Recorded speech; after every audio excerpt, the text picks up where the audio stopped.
These 3 key mistakes will kill your cleaning business. Do you feel that you are constantly facing challenges running your company? Do you feel that the company isn't growing quickly enough or generating enough profit? Does every day feel like you're firefighting some other issue or problem? If this is the case, and if this is you, it isn't uncommon. In today's video, I'm going to take you through 3 key mistakes that you have to avoid in your cleaning business if you have hopes to grow a big and profitable cleaning business. So let's jump straight into it. So number 1 is not differentiate. This is a key mistake I see with so many cleaning businesses that get in touch with me. In many of the areas, in the majority of areas all around the world, there will be lots of competition. There'll be other cleaning companies, there'll be franchises, there'll be independent cleaners, and they're all vying for those clients that are looking to get their homes cleaned. You need to position yourself differently to all of those other companies, because if you don't, there is no reason for a potential client to choose your company above another company. So there are various ways that we can differentiate. For example, in my own cleaning company, we only work with the wealthiest, the top 1% earners in our location. So we offer a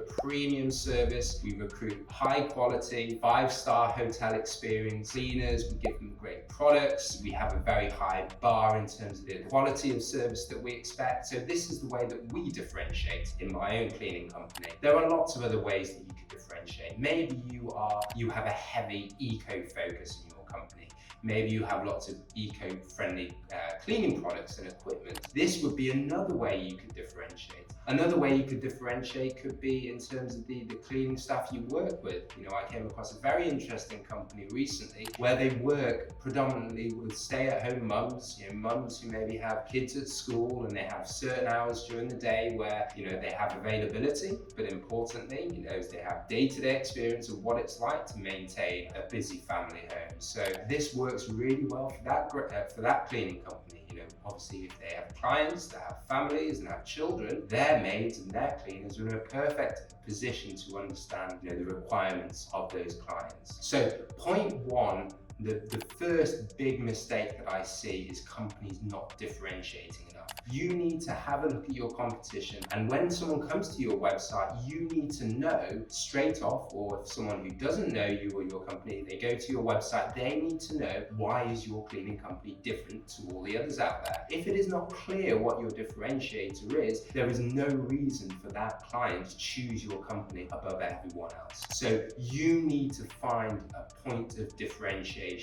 You need to figure out what your edge is against the competition. And this is a very common mistake that I see. Point 2 is about your cleaning staff and managing your cleaning staff.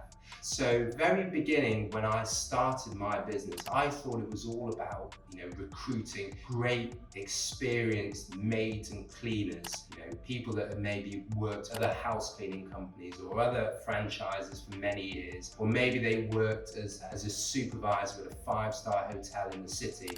I thought it was all about the experience. And if you recruited highly experienced staff, that would ensure a high quality service. That would allow us to price our services high. That would ensure that our clients would be happy and would stay with us for a long time. And in actual fact, this is the second key mistake I've seen. The issue is that you need to recruit for attitude rather than experience. So what I mean by that is that for us, the softer skills are far more important. The softer skills being things like, what is that person's attitude like? Is that person on time for jobs? Are they late? How do they deal with bad feedback? How do they deal with, working with other cleaners if you're putting them in teams? And it's these softer skills that I believe are much more important than someone's experience. So if you, for example, recruit someone who has a great attitude, wants to improve, embraces taking on new feedback and finding ways that they can improve, you will find that their quality of service will improve and get better with time. If you recruit someone who is unwilling to take on feedback, who has a bad attitude, they will never improve.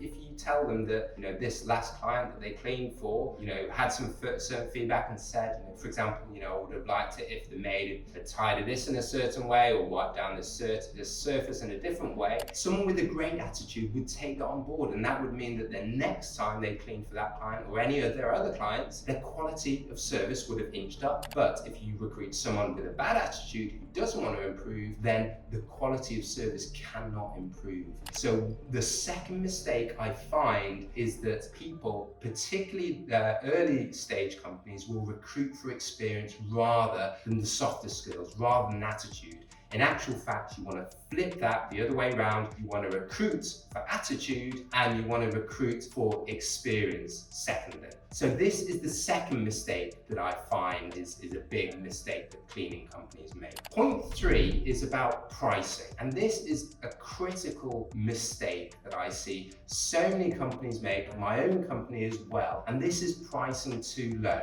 This probably sounds very, very obvious. We want to make sure that we price our services high because we want to make sure that we generate enough profit to reinvest and grow our business, and we want to make sure that us as cleaning business owners make enough profit at the end of the day to make running this company worthwhile. But how do you do that when there's so much competition? We don't want to lose the work, and that is why going back to step 1 and differentiating is so important, because if you do differentiate, you have pricing power in the market. But the reason why people price too low is that often when someone is starting out, setting up their own cleaning business, often they're the person doing the cleaning themselves. They can afford to price low because they don't have any other costs. They will probably have some costs for cleaning products and equipment, but they don't have an office manager, they probably don't have lots of software they're using, they're probably not spending a huge amount on marketing or recruitment or any of those things. So actually their non-direct costs are going to be pretty low. So if they price low, they can still make a pretty decent profit margin at the end of the day. But the issue is, as the company grows, as they bring on more cleaners into their business, as they bring on office managers, there will be more cost in the cleaning business. And what that means is that if someone is pricing jobs at, say, one specific level, and then they're keeping that same pricing strategy as they grow from 0 cleaners to 5 cleaners, and maybe they've got some part-time office manager or part-time virtual assistant helping them, suddenly their profit margins are going to really reduce, because profits that they were pocketing beforehand are now being paid to cleaners, are now being paid to the part-time virtual assistant, they're being paid to marketing companies or recruitment companies to help them scale their business. So the third mistake, and perhaps the most important thing that I see going wrong, is that cleaning companies price their services too low. I've talked about pricing on many of my other videos on this channel, so if you want me to link to that, just drop me a comment and I can find the link for you and you can take a look at that. But essentially what I recommend is pricing all your services off 50% labor costs. So whatever amount of money it would require you to pay a cleaner to do a specific job for you, let's say a 3-bedroom property and move out clean, we want to make sure that you not pay more than 50% of the revenue that we're collecting from the client to our cleaners. So in other words, figure out how many hours do we think this job will take? Multiply that by the hourly rate that we're paying our cleaners to do that job, and you will get to a total cleaner cost to do that job for you. Then you need to double that number to get to the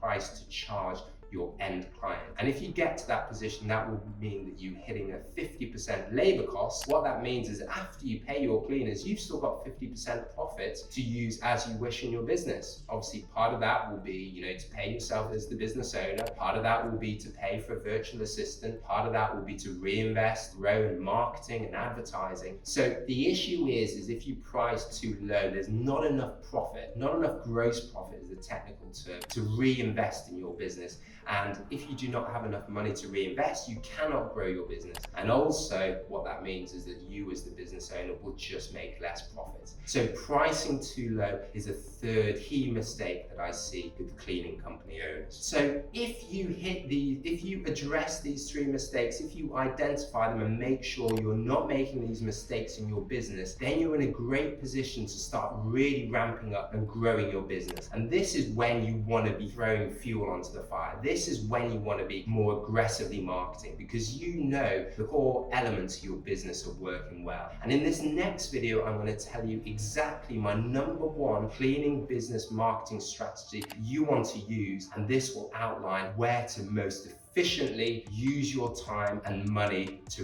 really take your business to the next level. So enjoy the next video, and I'll see you on the next one.